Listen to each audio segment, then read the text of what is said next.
Hi ladies, this is Mrs. Blaufuss here. I'm just going to go over a couple constructions for the Unit 3 constructions that we've done. The first one is constructing a duplicate angle, or you might also see it phrased as constructing a congruent angle. When we do constructions, remember that we're only using a compass and a straight edge, so you should not just use a protractor and draw the same kind of angle. You need to construct.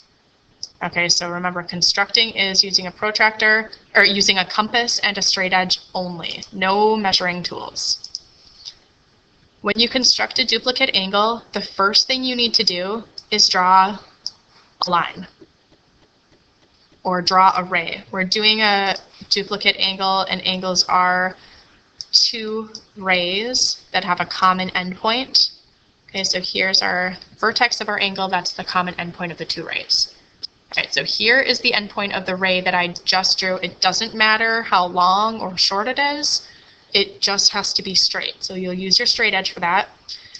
To construct the duplicate angle, the first thing you want to do is put the center of your compass on the angle that you already have.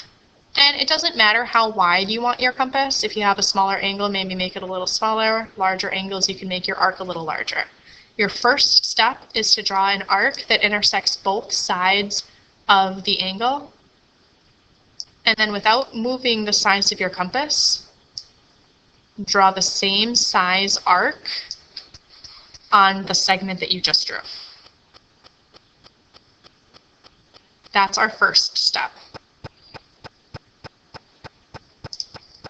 Okay, so we just used our compass to draw the same size arcs without changing the radius of our compass.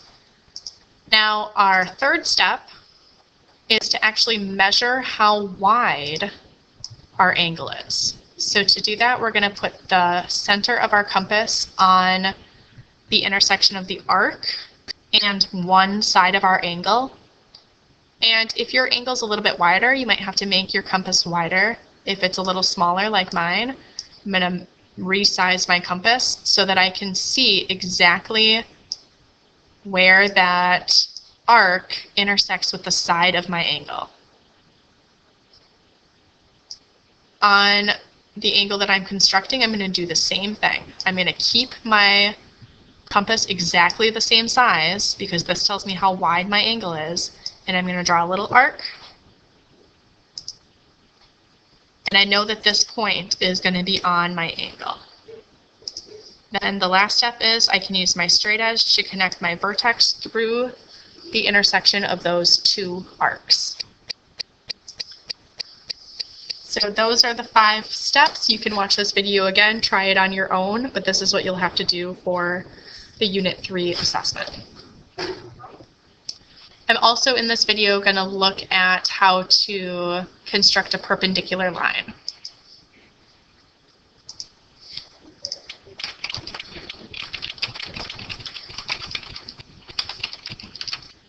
So to construct a perpendicular line, we have a line already, and we want to make something perpendicular to this. In order to do that, we're going to pick some point on our line. And with our compass, we're going to find points that are equidistant from this point A. Okay, so I can just draw a little arc here. I'm going to draw a little arc here. And now I know that A is the same distance away from B as it is from C. Okay, or I could say that A is the midpoint of BC. Now to construct a perpendicular line, first thing I need to do is create a segment, which is what I just did, segment BC, because I have this theorem that says every point on a perpendicular bisector is equidistant from the endpoints. So now I need to move my compass over to one of those endpoints and find a point that's equidistant from both B and C. And to do that, I put my vertex, my center of my compass, on point B and on point C. I keep my radius the same, and I draw those little arcs. And the intersection of those arcs, this point right here, is the same distance away from B as it is from C. Okay, so this is on my perpendicular bisector. Therefore, this line that goes through those points is perpendicular at point A to line BC. And then the last one we're going to look at is constructing an angle bisector.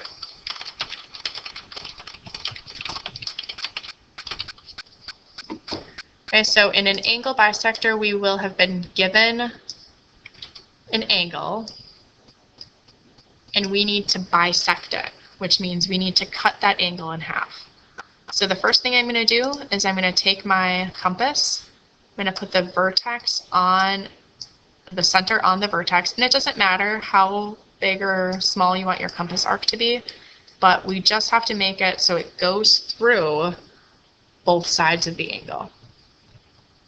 And for this one, you don't have to keep it the same, but you can. But you need to move the center of the compass to the side where it intersects with the arc, and draw a small arc there, and then move it to the other side. And without changing the size of your compass, draw another small arc. And the perpendicular bisector will go right through that point from the vertex. Okay, so that is how you construct a perpendicular bisector. Those are the 3 constructions we've done in Unit 3. We'll do more as we continue throughout the semester. So please jot down any notes or questions you have, and we can address them when I see you in class. Thank you. Thank you.